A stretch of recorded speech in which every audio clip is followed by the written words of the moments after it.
ये आकाशवाणी है। आज प्रस्तुत है आकाशवाणी वार्षिक पुरस्कार प्रतियोगिता 1982 में उड़िया नाटक सेमाने फेरीलेनी के साथ प्रथम पुरस्कार प्राप्त बांग्ला नाटक तिमी तिमिंगल का हिंदी अनुवाद। श्री नारायण सान्याल के इस बांग्ला उपन्यास का रेडियो नाट्य रूपांतर श्री समर चौधरी ने किया है। हिंदी अनुवादक हैं श्री सुरेश तिकड़ेवाल।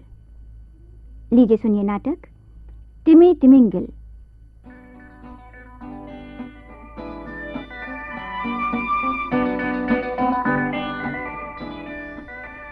कनाडा के पूर्व की ओर न्यू फाउंडलैंड के दक्षिणी भाग में एक छोटा सा द्वीप है, बर्जियो।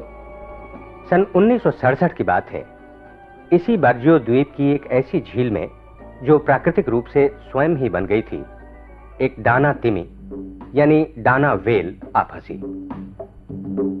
एक विदेशी संवाददाता फार्ले मोवाट इस घटना का प्रत्यक्षदर्शी था।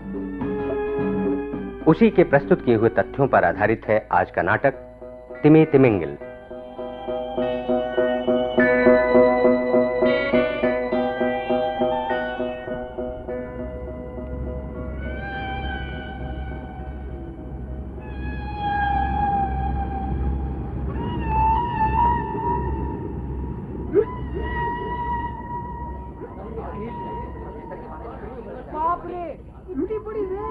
लेकिन ये झील में आई कैसे? ऐसा तो न कभी देखा न सुना। हाँ, ये तो कमाल ही हुआ। इससे पहले तो कभी देखा ही नहीं। अरे सुनो भाई सुनो, अरे मेरी भी तो सुनो। अरे देखो बर्ड चाचा आ रहे हैं, बर्ड चाचा। सुनो सब लोग चुप हो जाओ, एकदम चुप सब लोग। क्या वो वंडर मचा रखा है तुम लोगों ने? क्या है रे? चाचा, झील में एक तिमी आ गई। हाँ चाचा, तिमी? बस इतनी सी बात पर इतना हो हल्ला। अरे पानी के बीच तुम्हारा जन्म हुआ, मछली पकड़ यूं ही चबा जाते हो। जवान जहान मर्द ठहरे समंदर में मछली पकड़ने जाते हो, कभी तिमी नहीं देखी? वाह चाचा, तिमी देखी क्यों नहीं? बार्जियो द्वीप में क्या तिमी की कमी है? लेकिन चाचा, अचंभे की बात तो ये है, साक्षात जीती जागती तिमी एकदम आंखों के सामने फंसी हुई किलबिला रही थी। फंसी हुई है? हाँ। मतलब? चाचा, मैं और कैनेथ मोटर बोट में मछली पकड़ने गए थे। ओल्ड रिस पॉइंट की तरफ से आते हुए पानी में ये इतनी बड़ी तिमी फुदक फुदक कर रही थी। माँ कसम हंसी आती है। इतनी छोटी सी तलैया में इतनी बड़ी तिमी, भला ऐसा भी कोई हो सकता है? चारों तरफ पहाड़, बीच में इतनी सी दो सकरी दरारें। तिमी की इतनी भारी भरकम दे भला ऐसी सकरी दरार में समा सकती है? अरे तुम सबका जरूर भरम हुआ है। अरे भाई, विश्वास ना हो तो कैनेथ से पूछ लो। अरे नहीं रे नहीं, भ्रम नहीं हुआ। जब तक वो मछली झील में नहीं आ पड़ी हमें कुछ पता नहीं चला। वो तो पानी के बीचों बीच पहुंचकर जब हू विश की आवाज सुनाई दी, तब हमारे कान खड़े हुए। अरे जैसे ही पलट कर देखा, वो विशाल तिमी दिखाई दी। खैर, ये तिमी की हुश की आवाज तो मैं कम से कम हजारों बार सुन चुका हूँ। यहाँ भी कोई जीव पानी के ऊपर उठाया, हाथी की सूंड की तरह। हाथी की सूंड की तरह? हाँ, भारी भरकम, बिल्कुल सीध में सर उठाए, मानो कोई आदमी हो। अरे सुनो, आया कुछ समझ में? तिमी सर से कभी इधर निकल जाती, कभी उधर। हम दोनों आश्चर्य में पड़ गए। वो आंख खोलकर टुकुर टुकुर हम दोनों की तरफ ही देख रही थी। शायद सोच रही थी हम उसके बाहर निकलने का रास्ता बना दें। अरे नीली तिमी है ये, डाना तिमी। उसके बाद तुम दोनों ने क्या किया? अरे करते क्या, डेक से कहा तू मोटर बोट का इंजन चालू कर भैया। हम दोनों भाई कैसे अपनी जान बचाकर आए वो तो भगवान ही जानता है। समझ गया, सारा मामला समझ में आ गया। चाचा क्या समझ में आ गया? वो तिमी नहीं, तिमिनी है। वाह चाचा वाह, दम से गप ठोक दी। तुम्हें कैसे पता चला चाचा कि वो तिमिनी है? तुमने तो उसे अपनी आंखों से देखा भी नहीं। हाँ, देखा तो नहीं, लेकिन मैं समझ गया रे। कैसे समझ गए कि वो तिमिनी ही है? पिछले 7-8 दिनों से बाहर समंदर में मछली पकड़ने वाले 4 जहाज चक्कर लगा रहे हैं। वो हेरिंग मछली की ताक में है रे। तुम लोगों को कुछ खबर है? हाँ चाचा, हमने उन्हें देखा है। चाचा, उन्हें देखा है हमने। उन जहाजों ने खदेड़ा तो हेरिंग मछलियाँ इस झील में छिपने आ गईं। लेकिन चाचा, इस झील में ही क्यों? अरे वो जानती हैं इस सकरी झील से कोई जहाज नहीं निकल सकता। यहाँ तक जहाज पहुँच ही नहीं सकता, न तिमी ही पहुँच सकती है। लेकिन चाचा, अगर तिमी यहाँ तक नहीं पहुँच सकती तो ये तिमी यहाँ कैसे पहुँची? अरे कहा तो ये तिमी नहीं तिमिनी है, माँ बनने वाली है ना, सो भूख के मारे, समझे? अपने लिए नहीं रे, अपने लिए नहीं, पेट में जो दुश्मन पल रहा है उसके लिए। ये बात है। कोई दूसरी मछली हड़पने के लिए वह इस झील में घुस आई। पूरनमासी की वजह से जब ज्वार का पानी लबालब भर गया, तब यहाँ तक पहुँचने में उसे कोई दिक्कत भी नहीं हुई होगी। उसके बाद ज्वार का पानी उतर गया, बस तिमी बेचारी यहाँ कैद हो गई। अब समझ में आया? अच्छा चाचा, तुम्हारा मतलब है अब तिमी यहाँ से नहीं निकल सकती? अब कैसे निकल सकती है भला बताओ? पानी घट गया है, इसलिए इस सकरी दरार में उसकी भारी देह समा ही नहीं सकती। अरे अब उसे यहाँ पूरे महीने भर कैद रहना पड़ेगा। पूरा 1 महीना? अरे तुम कहते क्या हो चाचा? हाँ, अगली पूरनमासी को जब फिर पानी बढ़ेगा तभी उसे भागने का मौका मिलेगा, इससे पहले नहीं। ये बात है। लेकिन एक बात के लिए होशियार कर दूं, सुनो। तुम लोग उसे मारने की कोशिश मत करना। बेचारी यहाँ फंस गई है, असहाय है, पेट में बच्चा भी है, उसे मारना अधर्म होगा, कहे देता हूँ। हाँ चाचा ठीक है।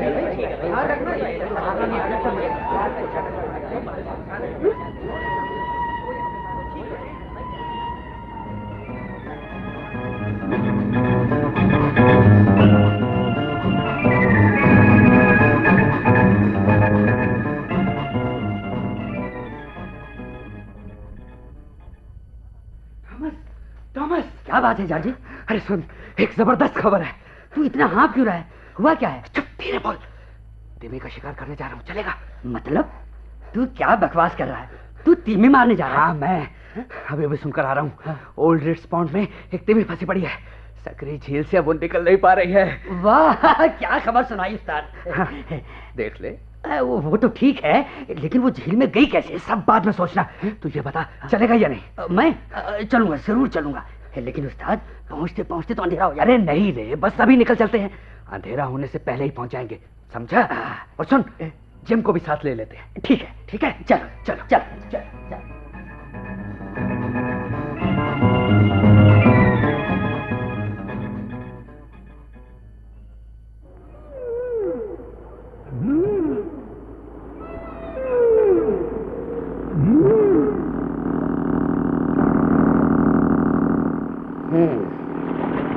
बोट यहीं रोक ले। हाँ, रोक लो।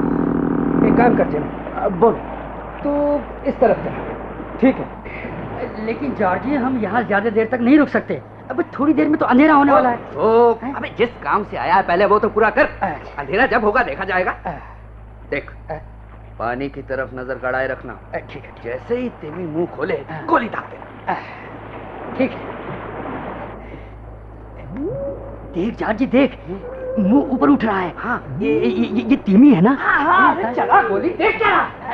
ये ले।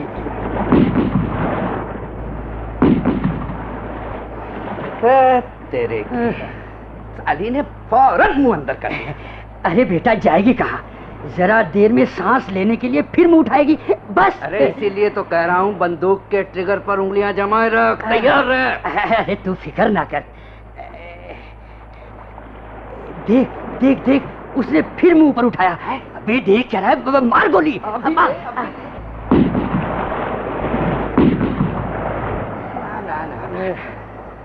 आज काम नहीं बना, अंधेरे में अब कुछ दिखाई भी नहीं दे रहा। चल चल चल, अब लौटा जाए। चलो सुनो सुनो, तुम दोनों को एक बात बता दूं। देखो, कल है इतवार, छुट्टी का दिन, कारखाना बंद रहेगा। तिमी के बारे में कल तक सबको मालूम हो जाएगा। तो ठीक है। उसे देखने के लिए लोगों की भीड़ लगी होगी। देखो अपन ऐसा करते हैं, कल तड़के ही अपनी अपनी बंदूकें लेकर यहाँ पहुँच जाएंगे। ठीक है, बिल्कुल गोलियां भी आज ही रात को खरीद लेंगे। आज ही खरीद लेते हैं। ठीक है, आज तय रहा। खरीद लेंगे। चलो।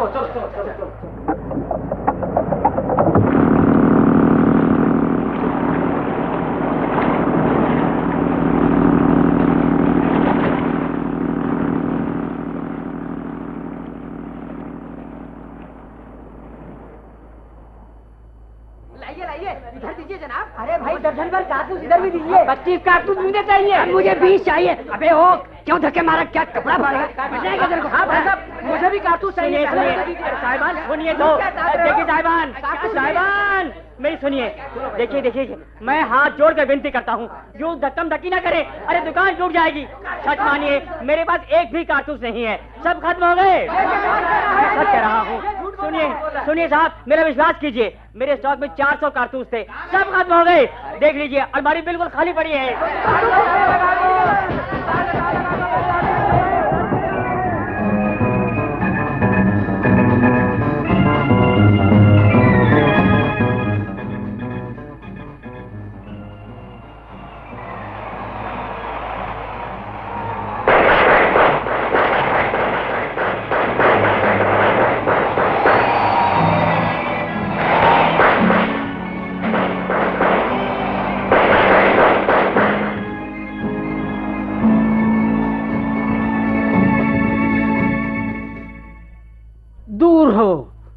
मैं कहता हूं तुम सब दूर हो जाओ मेरी आंखों से। तुम लोग अपने को मर्द कहते हो। इतने सारे लोग उस अकेली जान पर दिन भर गोलियां बरसाते रहे और तुम लोगों से रोका तक नहीं गया। चाचा, हम लोग भला कैसे रोकते उन्हें? कैसे रोकते मतलब? बंदूक उनके हाथों से छीन क्यों नहीं ली? बंदूक छीनना इतना आसान था क्या? वहां क्या एक आध लोग थे? कम से कम 500 लोगों का जत्था झील को चारों तरफ से घेरे हुए था और व्हेल पर दनादन गोलियां बरस रही थी। सिर्फ इतना ही नहीं चाचा, सैकड़ों लोग खड़े खड़े तमाशा देख रहे थे।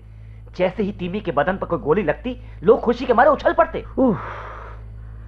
कितना भयंकर जुल्म हुआ है। इतनी गोलियां झेलने के बाद वो भला अब तक जिंदा होगी? हाँ चाचा, वो जिंदा है, लेकिन गोलियों से बचने के लिए बुरी तरह छटपटा रही थी। उसे देखने में तकलीफ हो रही थी। बीच बीच में सांस लेने के लिए जैसे ही वो अपना मुंह बाहर निकालती, ठाए से गोली छूटती और वो बेचारी फट अपना मुंह पानी के अंदर कर लेती और जिधर होता उस तरफ दौड़ जाती। किसी तरह अपनी जान बचाने के लिए वो बेचारी बस इधर से उधर दौड़ती रही। नहीं रे नहीं, अपनी जान बचाने के लिए नहीं, पेट में पल रहे उस दुश्मन के लिए वो इतने हाथ पांव मार रही थी। छी, किसी बेबस असहाय जंतु को भला कोई ऐसी बेरहमी से मारता है? खैर छोड़ो। अरे हाँ डैड, एक बात सुन। हाँ चाचा, कहो। मैं एक बात सोच रहा था। खैर छोड़, अब उसकी जरूरत नहीं, रहने दे। तुम क्या कहना चाहते हो चाचा? मैं समझ गया, तुम फाड़ले साहब को खबर देना चाहते हो ना? हाँ, तू ठीक समझा, लेकिन रहने दे, इसकी जरूरत नहीं। मगर क्यों चाचा? लाखों वो ठहरे बाहरी आदमी, फिर भी उन्हें खबर कर देना जरूरी है। जैसा तुम लोग ठीक समझो।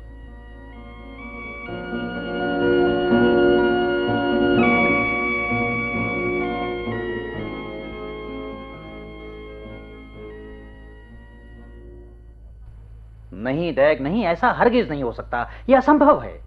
बेचारी एक असहाय तिमी झील में आ फंसी है, लोग उसे यूं कोच कर मार डालें, अब हम ऐसा हरगिज नहीं होने देंगे। हम सब भी तो यही चाहते हैं फाड़ले साहब, लेकिन जॉर्जी और उसके साथियों को हमारी रोकथाम की कोई परवाह नहीं। वो लोग हमारी एक नहीं सुन रहे, इसीलिए तो मैं आपके पास दौड़ा आया हूं। तो तुमने खबर मुझे और पहले क्यों नहीं दी? शनिवार से उत्पात शुरू हुआ, इतवार सारे दिन उस पर गोलियां बरसाई गई, सोमवार को भी थोड़ा बहुत उत्पात जारी रहा, अब सोम के बाद मंगल भी गुजर गया। शाम को तो तुम लोगों से अक्सर भेंट होती थी, लेकिन पिछले 4-5 दिनों से तुम्हारा कोई अता पता ही नहीं था। क्लेयर, खबर मिल भी जाती तो पता नहीं कुछ हो पाता या नहीं, लेकिन हाँ कोशिश तो कर देखते। 200 गोलियां खाने के बाद तो बेचारी अधमरी हो चुकी होगी। क्या कह रहे हो फार्ले? 200 गोलियां उस पर बरसाई गई? ये तो बिल्कुल सीधा हिसाब है क्लेयर। उस दिन करीब 400 कारतूस बिके, अगर उनमें से आधी गोलियां भी खर्च हुई हो तो बेचारी तो जान से गई। अब क्या उसे बचाया जा सकता है? फिर भी सर, आप एक बार कोशिश करके देखें। ये लोग ठीक कहते हैं फार्ले, तुम रिपोर्टर हो, अखबार के संवाददाता, मुमकिन है लोग तुम्हारी बात मान जाएं। चलो, मेरे कहने पर अगर गोलियों के बौछार बंद हो भी जाए, फिर भी अब तक जितनी गोलियां तिमी के बदन को छलनी बना चुकी होंगी, उनका नतीजा क्या होगा? वैसे भी क्लियर, मिस्टर बर्ट ने बताया है वो तिमी नहीं तिमिनी है। उसके पेट में बच्चा है। पेट में बच्चा है? हाँ। और उसे इस बेदर्दी से? नहीं, ये गलत है पार्ले, सरासर गलत है। तुम्हारी चिंता और घबराहट स्वाभाविक है क्लियर, क्योंकि तुम भी तो मां बनने वाली हो ना। लेकिन वो लोग, उनको क्या कहोगी? तो क्या लोग उसे यूं ही मार डालेंगे? कुछ नहीं, ये एक किस्म की पैशाचिक क्रूरता है, पागलपन है। किसी निरुपाय निस्सहाय प्राणी को अपने चंगुल में पाकर उसे तिल तिल करके मार डालना। तुम्हें पता है ना फार्ले, डाना तिमी अब इस दुनिया से लगभग विलुप्त होती जा रही है। उन लोगों ने कितना बड़ा नुकसान कर डाला, उन्हें नहीं मालूम। तुम जॉर्जी और उसके साथियों को जरा समझाओ ना फार्ले। तिमिनी मानव नहीं है तो क्या हुआ, वो माँ बनने वाली है, उसे मारना ठीक नहीं। क्लियर, इस वक्त तो लोग पागल हो गए, मेरी बात नहीं सुनेंगे। फार्ले। हाँ, अच्छा, मैं कोशिश करता हूँ। हाँ। देखता हूँ कुछ किया जा सकता है या नहीं।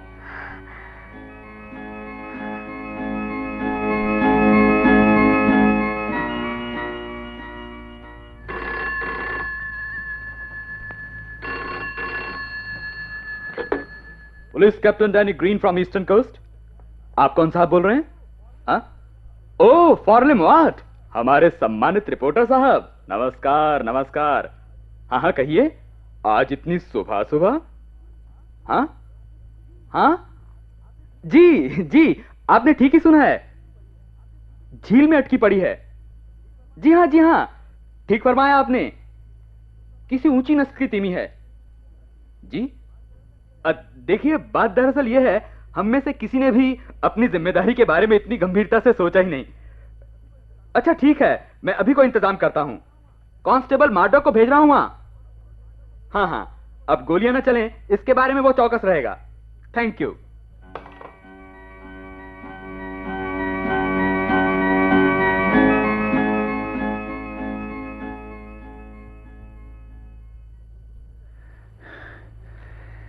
सुनती हो क्लियर? पुलिस ने भी अपने हाथ झाड़ दिए। हाँ। ऐसा करें, कारखाने के मैनेजर की तरफ से वहां एक नोटिस जारी करा दें, मुमकिन है थोड़ा बहुत असर पड़े। मजदूर आखिर अपने मैनेजर के नोटिस की उपेक्षा नहीं कर सकते। चलो, मैनेजर को फोन किया जाए। ठीक है।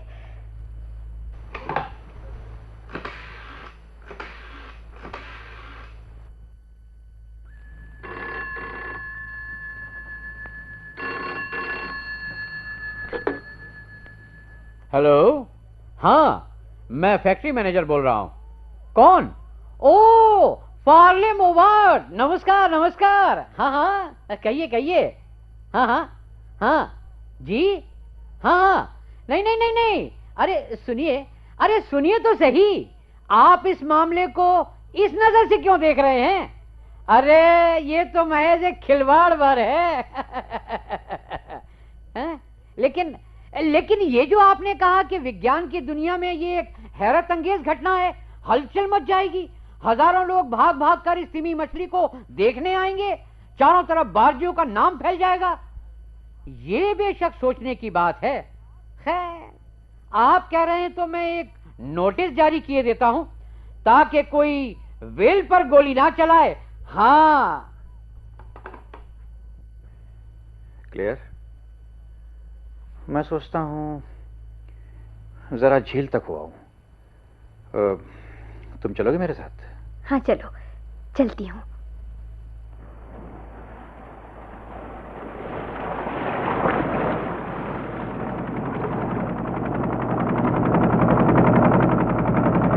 झील तो काफी बड़ी लगती है।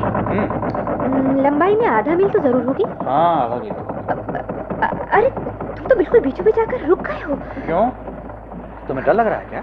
लगेगा नहीं, इतना भारी भरकम जीव गोलियों की मार खा खा कर एकदम से पगला गई होगी, और अगर कहीं अपनी पूंछ उठाकर एक बार झटका दे तो। अरे क्लियर, देखो एक और मोटर बोट भी आ पहुंची। अरे हाँ हाँ, ये लोग कौन है? लगता है कैप्टन ग्रीन है, साथ में शायद constable Martin. Good morning mister Farley. Good morning, good morning. आप इतनी जल्दी पहुंच गए हैं? हाँ। टीवी दिखाई पड़ी? जिंदा है? हाँ हाँ, जिंदा है।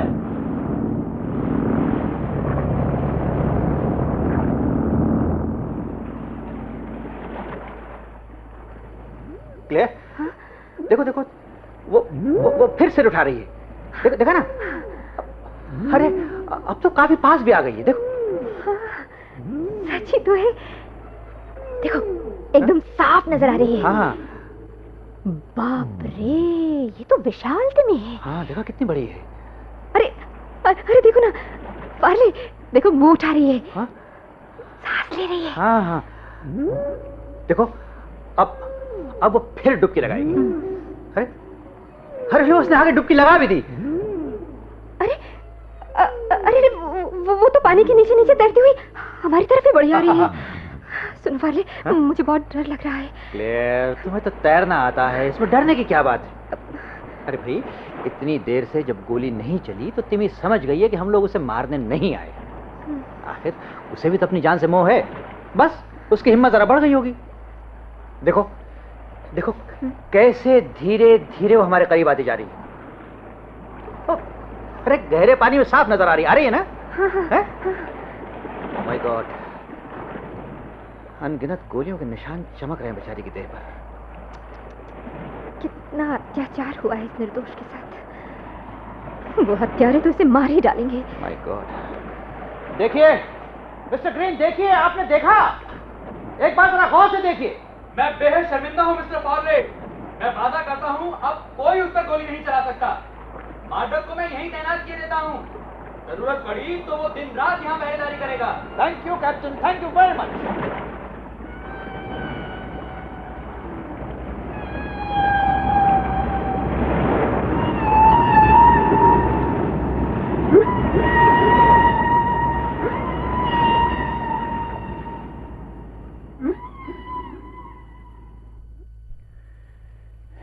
देखा क्लियर? ऐसे असहाय जीप पर इन शूरवीरों ने क्या बहादुरी दिखाई है। खैर चलो, पुलिस का पहरा तो बैठ गया। उधर मैनेजर के नोटिस से भी थोड़ा बहुत असर जरूर होगा। लेकिन सिर्फ इतने से ही काम नहीं चलेगा फार्ले। तिमी को बचाने के लिए तुम्हें कुछ और उपाय भी करने होंगे। अब तुम क्या करने की सोच रहे हो? हाँ, किसी जीव विज्ञानी या तिमी विशेषज्ञ को यहाँ बुलाना होगा। हाँ रुको, फेडरल फिशरीज के ऑफिस में फोन करके सारा हाल कहता हूँ अभी।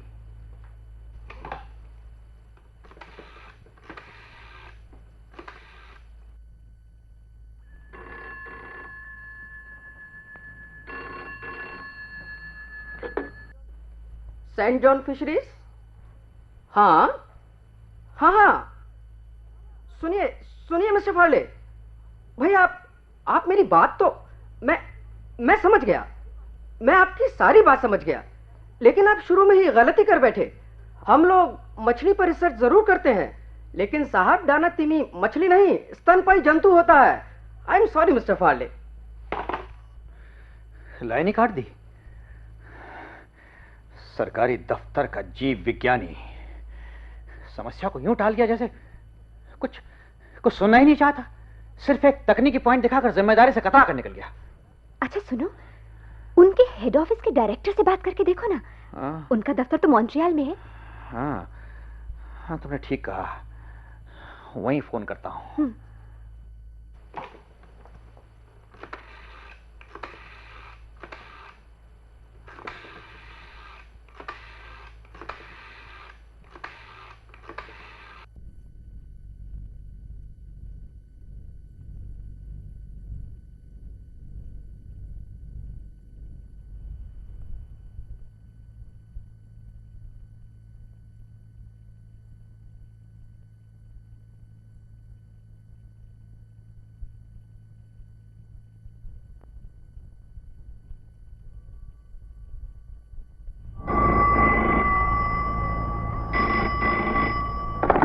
हेलो, हाँ मैं मॉन्ट्रियल से बोल रहा हूँ। हाँ हाँ हाँ, सुनिए तो, आपकी सारी बात मैं समझ गया मिस्टर फार्ले। हाँ हाँ, मैं भी आपसे बिल्कुल सहमत हूं कि इसी वक्त वहां किसी तिमी विशेषज्ञ को भेज दिया जाए तो अच्छा रहे। मॉन्ट्रियल के इस दफ्तर में एक तिमी विशेषज्ञ हैं तो जरूर, लेकिन आजकल वे अमेरिका के अजायब घर के कुछ मृत तिमी के कंकालों की रिसर्च में व्यस्त हैं। उन्हें फौरन बार्जियो रवाना होने का आदेश देना ये मेरे लिए संभव नहीं।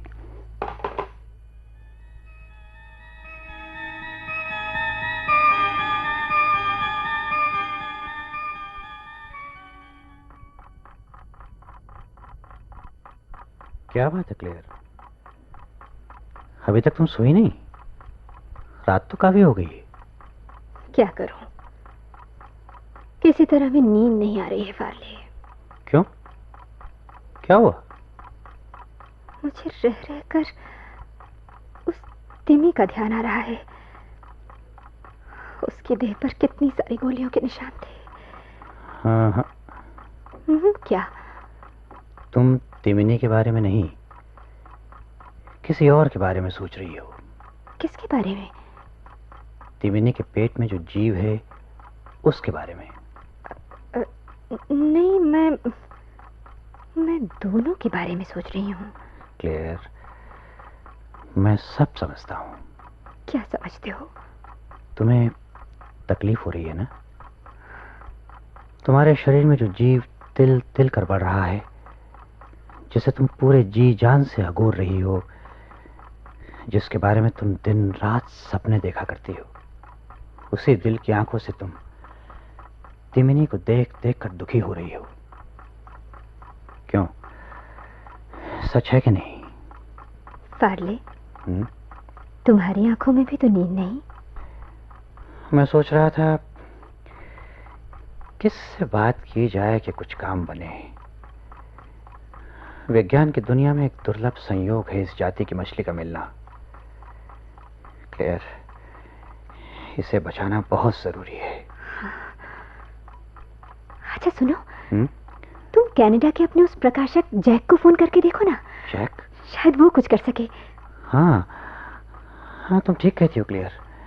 राइट, मुझे जैक से बात करनी चाहिए। लेकिन सुनो, आज तो काफी रात हो गई है, 2 बजने वाले हैं। ऐसा करो, उन्हें कल सुबह फोन कर लेना। नहीं क्लियर, रात को ही सुविधा होगी। इस वक्त तो घर में मिल भी जाएगा।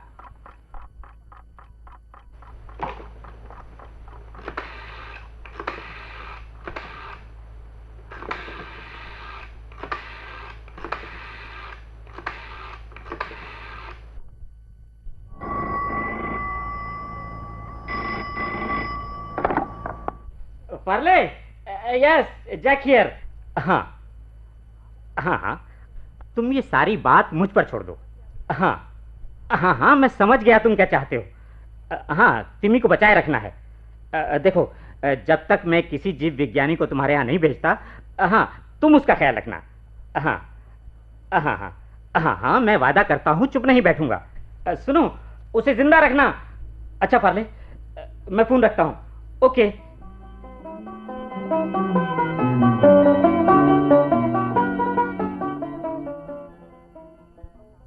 क्लियर, जैक की समझ में मामला आ गया है। वो काफी दिलचस्पी भी ले रहा है। हाँ। मेरा ख्याल है न्यू फाउंडलैंड के मत्स्य मंत्री को भी इस बात की जानकारी दे देनी चाहिए। ठीक कहते हो, उन्हें भी फोन कर दो। राइट।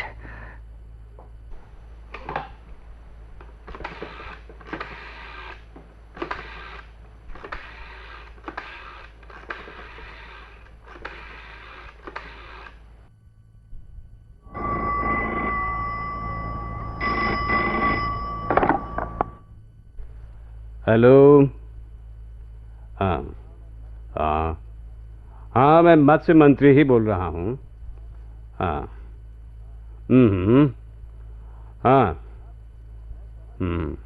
अब मैं समझ गया, लेकिन मामूली सी तिमी को लेकर इतना हंगामा मचाने की क्या जरूरत है?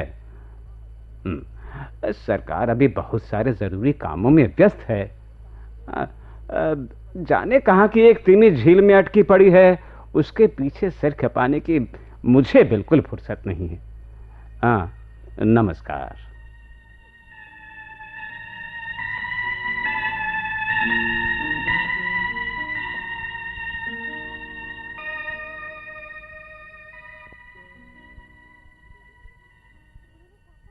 कमाल है, उन्होंने साफ साफ जवाब ही दे दिया कि वो कुछ नहीं कर सकते। इतनी उम्मीद लगाकर तुमने मंत्री जी को फोन किया था। क्लियर, कभी कभी मुझे क्या लगता पता है? मुझे लगता है शायद मुझ पर कोई पागलपन सवार हो गया है। कुछ नहीं, एक तिमी की ही मौत का सवाल है ना। दुनिया के लिए एक बेहद स्वाभाविक और प्राकृतिक घटना है। शायद शायद मुझे इसमें टांग अड़ाने का कोई हक भी नहीं है। लेकिन क्लियर, ये विघ्न बाधाएं जितनी विकराल होती जा रही हैं, मेरी बेचैनी भी जैसे और बढ़ती जा रही है। मैंने उस बंदिनी से मन ही मन वादा जो किया है कि मैं भरसक अपने आखिरी दम तक कोशिश कर देखूंगा। कोशिश तो तुम करोगे, लेकिन तुम आखिर हो क्या? एक मामूली रिपोर्टर ना। तुम्हारे साधन और शक्ति कितनी सीमित है। नहीं, रिपोर्टर की हैसियत से ही सही, मेरे पास एक अचूक ब्रह्मास्त्र भी है। मैं सोच रहा हूं वही इस्तेमाल करूं। कौन सा ब्रह्मास्त्र? सुनो क्लियर, अगर तुम सहमत हो तो मैं सारी घटना की जानकारी प्रेस को दे दूं। शुरू से लेकर आखिर तक सारी कहानी, उस बेचारी तिमी पर गोलियां बरसाने से लेकर मत्स्य मंत्री की उदासीनता तक, सारी कहानी। रिपोर्टर्स में मेरा थोड़ा बहुत नाम है। 24 घंटों के अंदर अंदर पूरी दुनिया में खबर प्रचारित हो जाएगी। बोलो क्लियर, ऐसा करूं? विश्वास करो फार्ले, मैं भी यही चाहती हूँ कि बेचारी तिमी किसी तरह बच जाए। वो माँ बनने वाली है। लेकिन तुम जो करना चाहते हो उससे जॉर्जी का दल और भड़क जाएगा। बारजो से हमारा नाम पता मिट जाएगा। मुझे ये जगह बेहद पसंद आ गई थी, लेकिन फिर भी मेरी राय है तुम यही करो। क्लियर,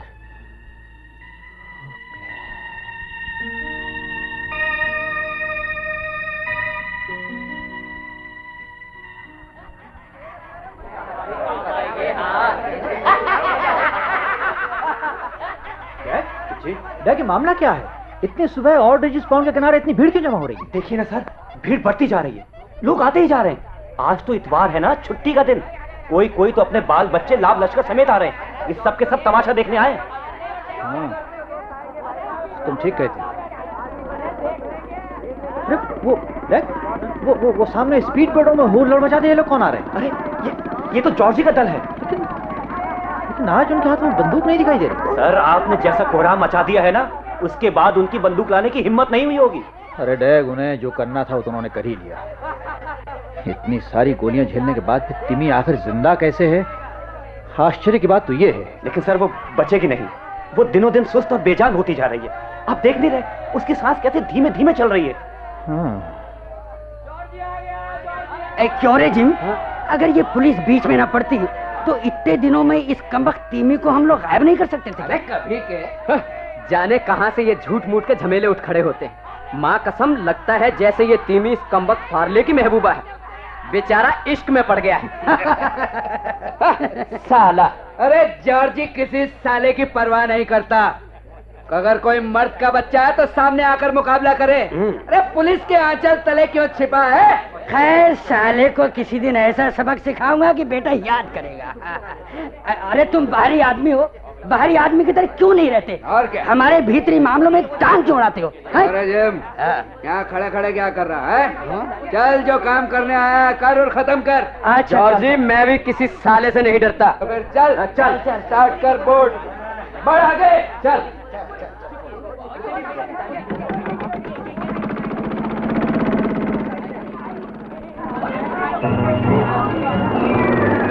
सुनो डैड, वो लोग स्पीड बोट लेकर तालाब के बीचों बीच क्यों जा रहे हैं? वो लोग आखिर इरादा क्या है?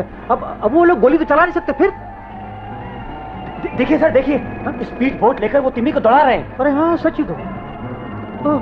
अरे बेचारी सिर उठा दिया कि उसकी तरफ बोट दौड़ा देते हैं। बेचारी फौरन पानी में मुंह छिपा लेती है। इसलिए 2 दिनों से वे इसी तरह तिमी के पीछे पड़े।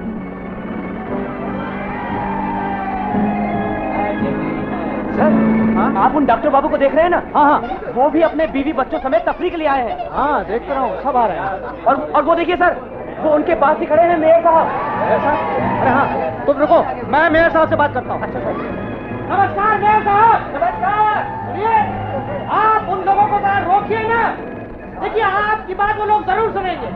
तिमी तो वैसे ही अधमरी हो गई है, वो लोग यूं पीछे पड़े रहेंगे तो बचेगी नहीं। मैं समझता हूँ मिस्टर फार्ले, आप बहुत व्यस्त और चिंतित हो रहे हैं, लेकिन इससे फायदा क्या होगा बताइए? तिमी को तो मर रही है, मैं बीच में पड़कर लोगों के मनोरंजन में बाधा देने क्यों जाऊं? क्या कहने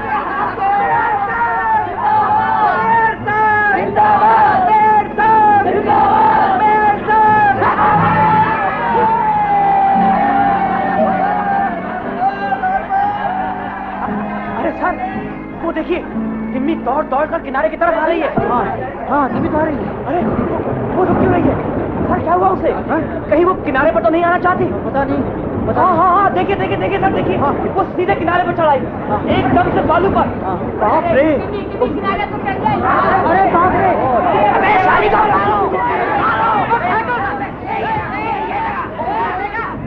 अरे सर वो देखिए, वो लोग उसे पत्थर मार रहे हैं। Oh my God! ओह, बंदूक दागना कानून के खिलाफ है, लेकिन पत्थर फेंकने में कोई दोष नहीं। यानी वो लोग पत्थर फेंक फेंक कर तिमी को मार डालेंगे? नहीं नहीं सर, नहीं, ये नहीं हो सकता। हाँ? मैं ऐसा नहीं होने दूंगा सर। मैं जा रहा हूँ। अरे कहाँ जा रहे हो तुम? डैग चला गया। डैग वहाँ मत जाओ। ओह माय गॉड, पत्थर का टुकड़ा डैग के माथे पर लगा। अरे अरे उसके खून की धार बहने के लिए। डैग तुम लौट जाओ। देखो तुम्हारे सिर पर चोट लगी है, खून का फव्वारा छूट रहा है। वहाँ मत रहो। अरे ये क्या? तो डैग कमर पर हाथ रख के पलट कर खड़ा हो गया है, भीड़ के बिल्कुल सामने। तुम लोगों को शर्म नहीं आती? तुम्हें यह भी दिखाई नहीं दे रहा कि इस निरीह जीव के पेट में बच्चा है? तुम लोग इसे इतनी बेरहमी से क्यों मार रहे हो?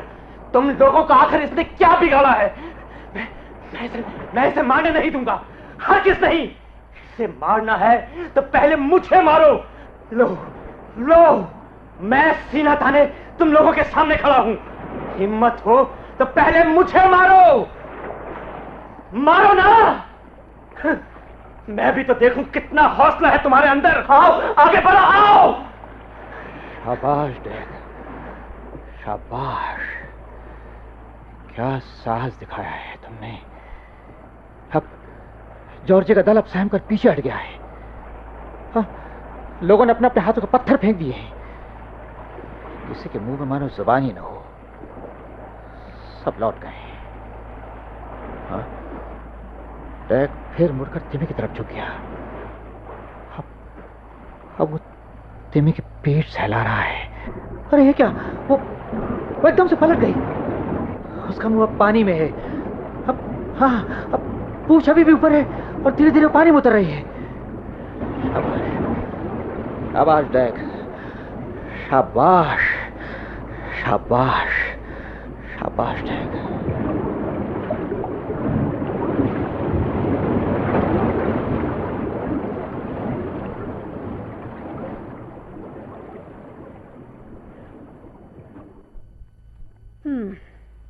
यानी आज इतना सारा कांड हो गया। हाँ क्लियर, आज सारा दिन बेहद उत्तेजना में बीता। लेकिन फार्ले, जीत तो आखिरकार डैग की ही हुई। जीत? हाँ, जीत तो हुई, लेकिन वो लोग डैग की गाली गलौज को शायद ही हजम कर पाए। मैं अच्छी तरह जानता हूं, वो लोग तिमी को मारे बिना नहीं छोड़ेंगे। उनकी सारी झल्लाहट अब तिमी पर निकलेगी। नहीं, वो और ज्यादा जुल्म करेंगे।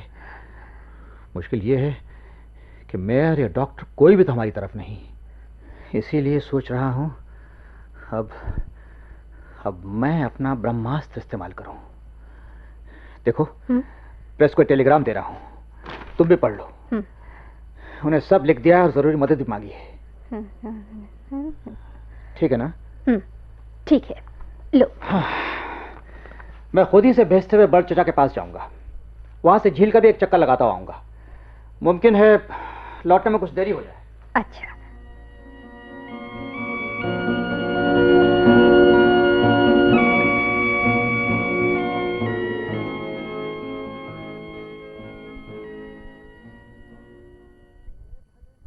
समझे भले मानुस की दुम, मैंने तो पहले ही कहा था, आज फिर कह रहा हूं, अगर तुम लोग उस तिमी बिटिया को कुछ खिलाओगे नहीं तो वो बचेगी नहीं।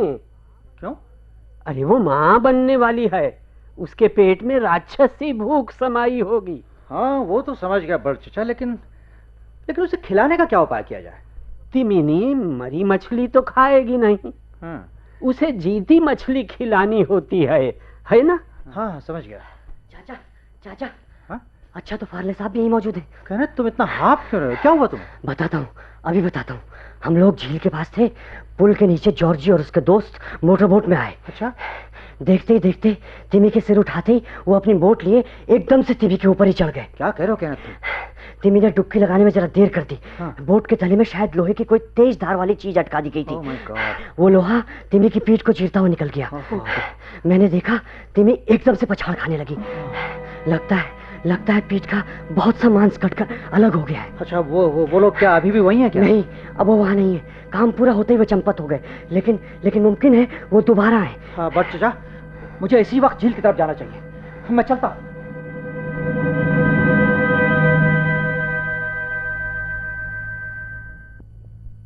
बड़ी देर कर दी? हाँ वो सारा दिन झील के किनारे बैठा बैठा पहरा देता रहा। खैर ये सब बातें बाद में होती रहेंगी। कोई नई खबर? खबर? बहुत सारी खबरें हैं। अच्छा? दोपहर रेडियो पर तुम्हारा वो प्रेस टेलीग्राम पूरा पढ़कर सुनाया गया। Really? साथ ही सहायता के लिए भी अपील की गई। हाँ। बस उसके बाद से ही फोन और टेलीग्राम का तांता लग गया है। तब से लगातार तार पर तार आते जा रहे हैं। देखो ना ये सब टेलीग्राम। हाँ देखो। रुको पहले ये पढ़ो, मुख्यमंत्री महोदय का टेलीग्राम। कौन? न्यू फाउंडलैंड के मुख्यमंत्री मिस्टर स्मॉलवुड का? अच्छा देखो। आपका भेजा हुआ संवाद पाकर खुशी हुई। आपको सरकारी तौर पर तिमी का अभिभावक नियुक्त किया जाता है। अब से सारी जिम्मेदारी आपकी। इसके लिए आपको यथोचित सम्मान भी प्रदान किया जाएगा। एक और खबर भी है फार्ले, आज इस मामले को लेकर असेंबली में भी बहस हुई थी। हाँ। तिमी को नाम दिया है माँ बिजो, और आपको माँ बिजो का रक्षक नियुक्त किया जाता है। अरे भाई वाह, मैं तो रातों रात मशहूर इंसान बन गया है।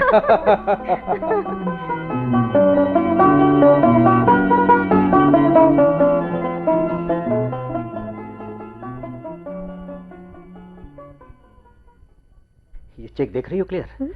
दक्षिणी अमेरिका के किसी दफ्तर के कर्मचारियों ने अपने ब्रिज क्लब की तरफ से भेजा है। अच्छा। और साथ में एक पत्र भी है, लिखा है मामूली सी भेंट है लेकिन आप ठुकराए नहीं। ये रकम तिमी को खिलाने पिलाने में खर्च करें।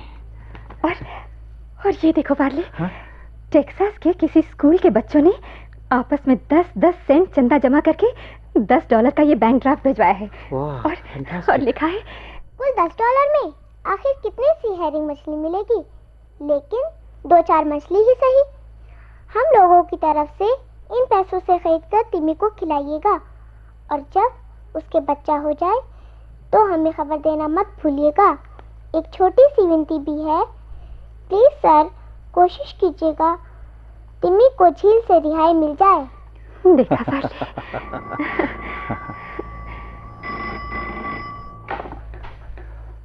फार्ले मवट। क्या बोल रहे हो सर? अभी मैं झील पर गया था, बड़ा भयानक कांड हो गया सर। तिमी फिर तट पर चढ़ आई, उसके सारे बदन से खून बह रहा है। पीठ के 7-8 फीट लंबे जख्म में मवाद भर गया, चारों तरफ दुर्गंध फैल गई है। तट पर आकर उसने थोड़ी सी उल्टी भी की। बहुत बीमार है वो सर, शायद अब बचेगी नहीं। आपको खबर देने के लिए फोन किया था, मैं फिर वहीं जा रहा हूँ। ठीक है, तुम चलो, मैं भी आता हूँ।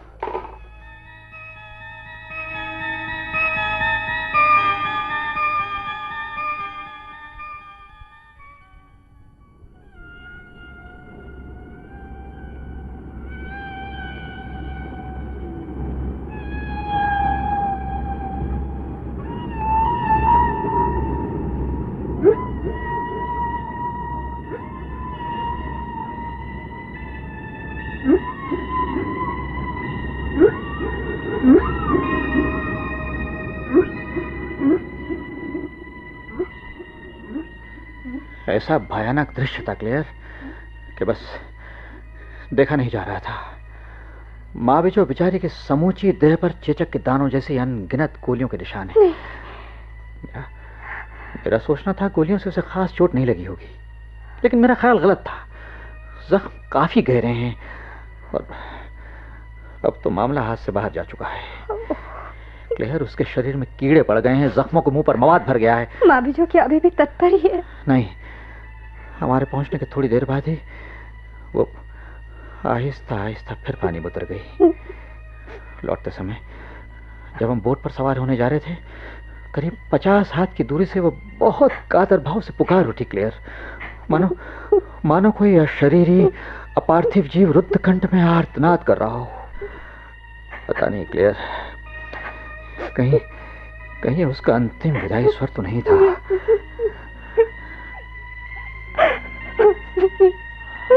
Clear, clear.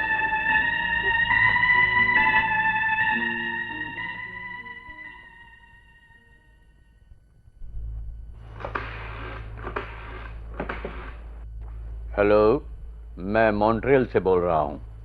सुनिए, हमारी कंपनी दवाएं बनाती है।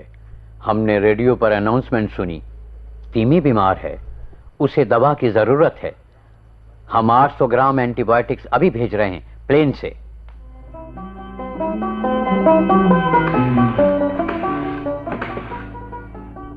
हेलो, ब्रॉन्क्स चिड़ियाखाने का डायरेक्टर बोल रहा हूँ। हमारे पास बड़ी सिरिंज है, चार्टर्ड प्लेन से अभी इसी दम भेज रहे हैं।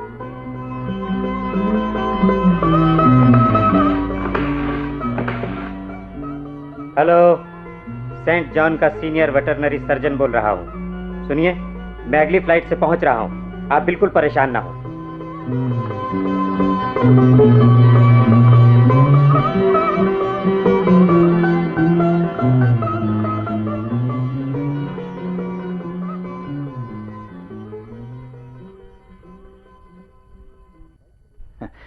जानती हो क्लियर, कल से मेरी हिम्मत टूटने लगी थी, लेकिन आज फिर हौसला बनने लगा है। हाँ।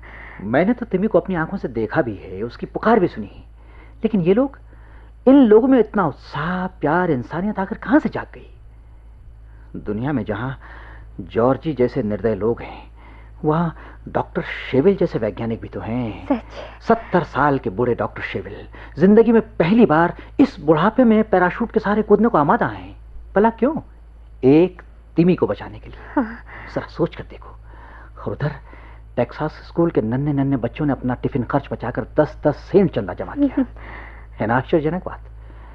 जहां जॉर्जी जैसे लोग हैं, वहां ये कुछ भले शरीफ लोग भी तो हैं।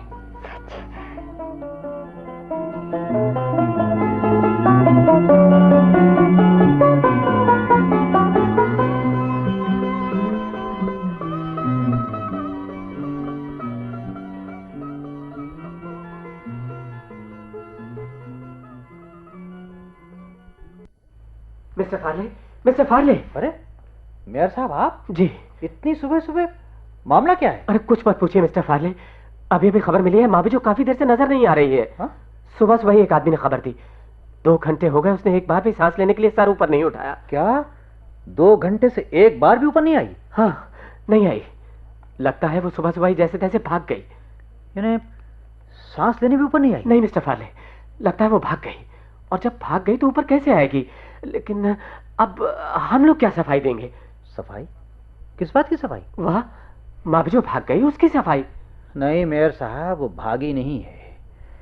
2 घंटे से अगर वो तैरती भी नजर नहीं आई तो समझ लीजिए अब वो जिंदा नहीं है। नहीं। मर गई। क्या कहा? मर गई? हाँ, मर गई। अगर उसमें भागने की ताकत बची होती मेयर साहब, तो वो कब की भाग गई होती। वो बीमार थी, समूची देह पर उसके असंख्य घाव थे, भागने का तो बेचारी को मौका ही नहीं मिला। नो। वो डूब गई होगी। चलिए, उसे सारे दुख तकलीफ से मुक्ति तो मिल गई। नहीं मिस्टर फार्ले, ऐसा नहीं हो सकता। माँ बिजो जो नहीं मर सकती, कल रात वो सागर में वापस लौट गई होगी। प्लीज मेरी बात मानिए मिस्टर फार्ले। साहब, मैं मानूं या ना मानूं इससे कोई फर्क नहीं पड़ता, लेकिन वो तो नहीं मानेगी और मान भी नहीं सकती।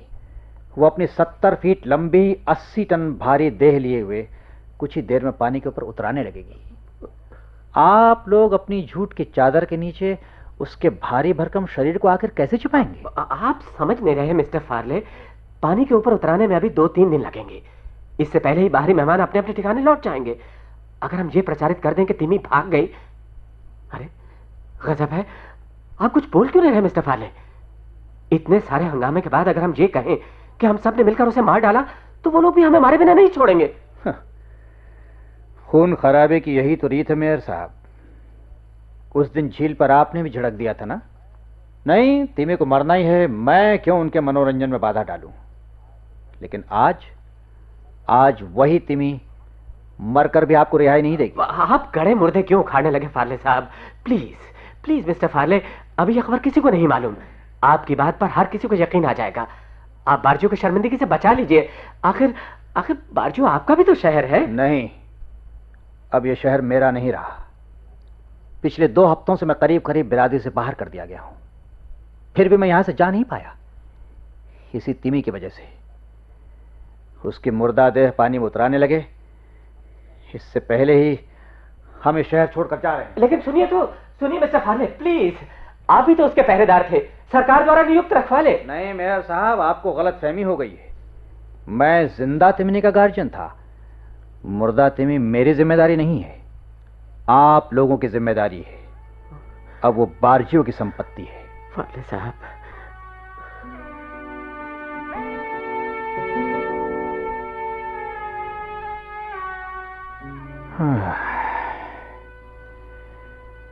सारा दिन टेलीफोन और टेलीग्राम भेजने में ही निकल गया। चलो, एक एक करके सारे रिश्ते नाते टूट गए। देखो, ब्रिज पर वो अपरिचित बच्चे खड़े हैं ना, टेक्सास स्कूल के बच्चे, जिन्होंने अपने अपने टिफिन में से पैसे बचाकर भेजे थे। बस, लेकिन उनके पैसे किसी काम नहीं आए। बस, आखिर वो चली गई। क्लेयर, देखो मेरी भी आंखों में आंसू आने लगे हैं। मैं किसी तरह भी अपने को संभाल नहीं पा रहा हूं क्लियर। कोई समझ नहीं सकेगा कि मेरे अंदर कौन सा दुख उमड़ रहा है। मैं सिर्फ तिमिनी के लिए नहीं रो रहा हूं, मैं इसलिए भी रो रहा हूं कि मनुष्य और जीव दोनों कहीं एक दूसरे से कटकर अलग हो गए। हाँ क्लेयर, मनुष्य से ये कहने को मेरा मन हो रहा है, तुमने इतनी उन्नति की है, लेकिन तुम अपने अंदर के पशु को नहीं जीत पाए। क्लेयर, बस क्लेयर।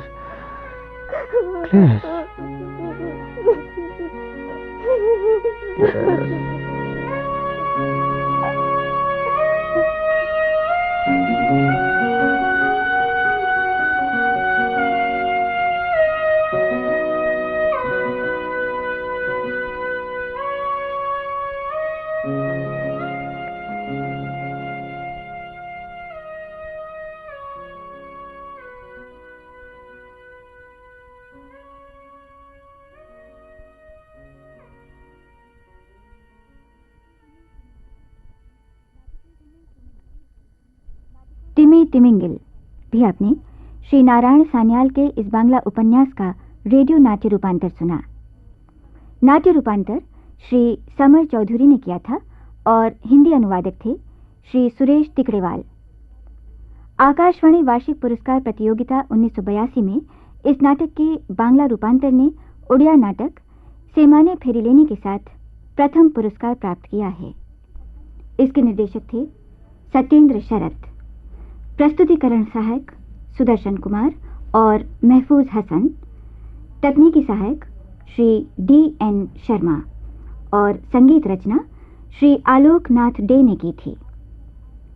नाटक में भाग लेने वाले कलाकार थे सर्वश्री विश्व मोहन बडोला, वीना होरा, B.S. भटनागर, अभय भार्गव, कान्हा पंत, R.H. चिश्ती, बनवारी तनेजा, बलजीत शर्मा, मंगतराम, पूर्णचंद्र जोशी, अमर अहलुवालिया, B.L. टंडन, शम्मी नारंग, अशोक शर्मा, प्रेम भाटिया, तिलक राज मेहता, फराह वकील, सितांशु भादुड़ी, सुरेंद्र सेठी, देवकीनंदन पांडे और केशव पांडे। ये नाटक केंद्रीय नाटक एकांश द्वारा आकाशवाणी के दिल्ली केंद्र पर तैयार किया गया।